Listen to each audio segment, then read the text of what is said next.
మనతో పాటు పవన్ గౌడ్ గారు ఉన్నారు. ఒకసారి అడిగే ప్రయత్నం చేద్దాం. ఒకసారి అవతవకలు జరిగినాయి దాంట్లో అని చెప్తున్నారు.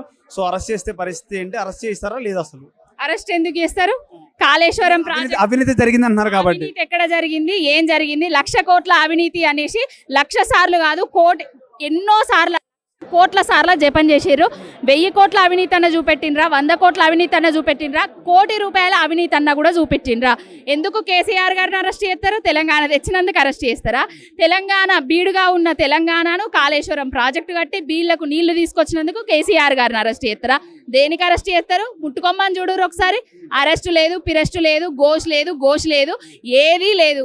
అన్ని డ్రామాలు, అన్ని 420 హామీల నుంచి ఆరు గ్యారంటీల నుంచి డైవర్ట్ కావడానికి మాత్రమే ఇవన్నీ పెడుతున్నారు. కమిషన్ అంటున్నారు, కాలయాపనలు చేస్తున్నారు, ఏదేదో చెప్తున్నారు. ఇవన్నీ నంగనాచి ముచ్చట్లు.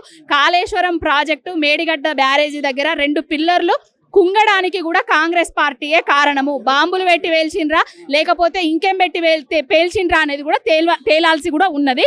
అసలు అంటే కాళేశ్వరం అంటే తెలంగాణ మీద గింత అక్కసెందుకు? అన్ని పార్టీలకు, బీజేపీకి, కాంగ్రెస్కు, చంద్రబాబు నాయుడుకి, అందరికీ కేసీఆర్ గారి మీద, బీఆర్ఎస్ పార్టీ మీదనే ఎందుకు ఇంత అక్కసు? ఆడ పోలవరం గోదావరి నది మీద, ఇక్కడ కాళేశ్వరం కట్టిర్రు. ఏదో 2 పిల్లర్లు కుంగినాయి, వాటిని రిపేర్ చేయాల్సింది పోయి అన్ని ముచ్చట్లు మాట్లాడుతున్నారు. నీళ్లను బంద్ చేసారు. కన్నేపల్లి దగ్గర స్విచ్ ఆన్ చేస్తే నీళ్లు వస్తుంది. ప్రతి దగ్గరికి బీడువారిన భూములకు నీళ్లు వస్తాయి. కానీ కన్నేపల్లి దగ్గర స్విచ్ ఆన్ చేయకుండా, నీళ్ళు ఇవ్వకుండా ఏమన్నంటే కేసీఆర్ గారు 1,00,000 కోట్ల అవినీతి చేసిండ్రు, కూలిందానికి కారణం కేసీఆర్ గారు. అన్ని పర్మిషన్లు తీసుకొని, అన్ని విధాలుగా CWC పర్మిషన్స్ తీసుకొనే ప్రాజెక్టు కట్టడం జరిగింది. నీళ్లను తెలంగాణ రైతన్నలకు ఇవ్వడం జరిగింది. పోలవరం దగ్గర కాపర్ డ్యామ్ కొట్టుకపోయింది, డయాఫ్రమ్ వాల్ కూడా కూలిపోయింది. మరి దానికి ఎందుకు పోలేదు NDSA? దానికి ఎందుకు NDSA పోలేదు? సుంకిశాల దగ్గరికి ఎందుకు పోలేదు? మరి దాని మీద ఎందుకు కమిషన్ ఇస్తలేరు? పెద్దవాగు కొట్టుకపోయింది, వట్టెం పంప్ హౌస్ ఏమైందో మనకు కూడా తెలుసు అందరికీ. మరి అక్కడికి ఎందుకు పోతలే? ఓన్లీ కేసీఆర్ గారి మీద నిందలు వేయడానికి, కేసీఆర్ గారి మీద అక్కసును వెళ్ళగక్కడానికే ఇవన్నీ చేస్తున్నారు తప్ప నిజాలైతే లేవు. కాళేశ్వరం తెలంగాణకు జల జీవన ఆధారం అనేది నిజం.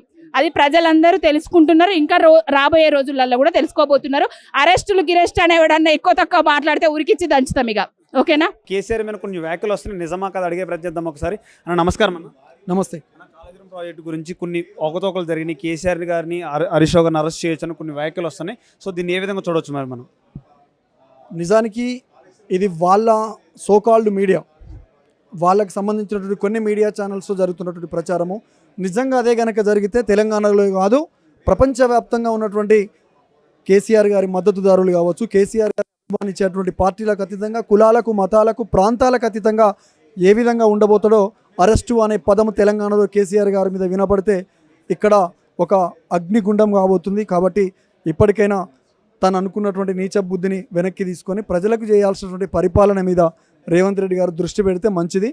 ప్రజలు నిన్ను నమ్మి ఓట్లేస్తే, నమ్మి నానబోస్తే పుచ్చి బుర్రలైనట్లు నువ్వు చేస్తున్నటువంటి పరిపాలన అట్లుంది. ఇప్పటికైనా నీ యొక్క విధానాన్ని మార్చుకొని పరిపాలన మీద దృష్టి పెడితే మంచిదని మాకున్నటువంటి అభిప్రాయం. అరెస్ట్ చేస్తే కార్యకర్తలు, బీఆర్ఎస్ కార్యకర్తల పరిస్థితి ఎలా ఉండబోతుంది? అరెస్ట్ జరగదు బ్రదర్. జరిగితే ఎట్లుంటుందో పరిణామాలు ఆయన కూడా చాలా క్లారిటీగా తెలుసు.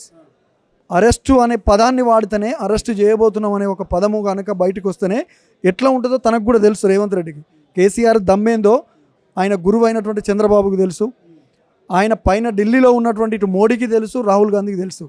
కాబట్టి కేసీఆర్ ఎంత బలవంతుడో, ఎంత శక్తివంతుడో, వాళ్ళ తాత జేజమ్మల్ని అడ్డుకొని వాళ్ళని ఎదిరించి తెలంగాణ రాష్ట్రాన్ని తీసుకొచ్చినటువంటి ఒక గొప్ప మహానుభావుడు కేసీఆర్. అట్లాంటి ఆయనను అరెస్ట్ చేస్తా అంటే తెలంగాణ సమాజము పార్టీలకు అతీతంగా ఖండించక ఊకోదు. ఆ అరెస్టును కూడా అడ్డుకునేటువంటి సందర్భాలు వస్తాయి.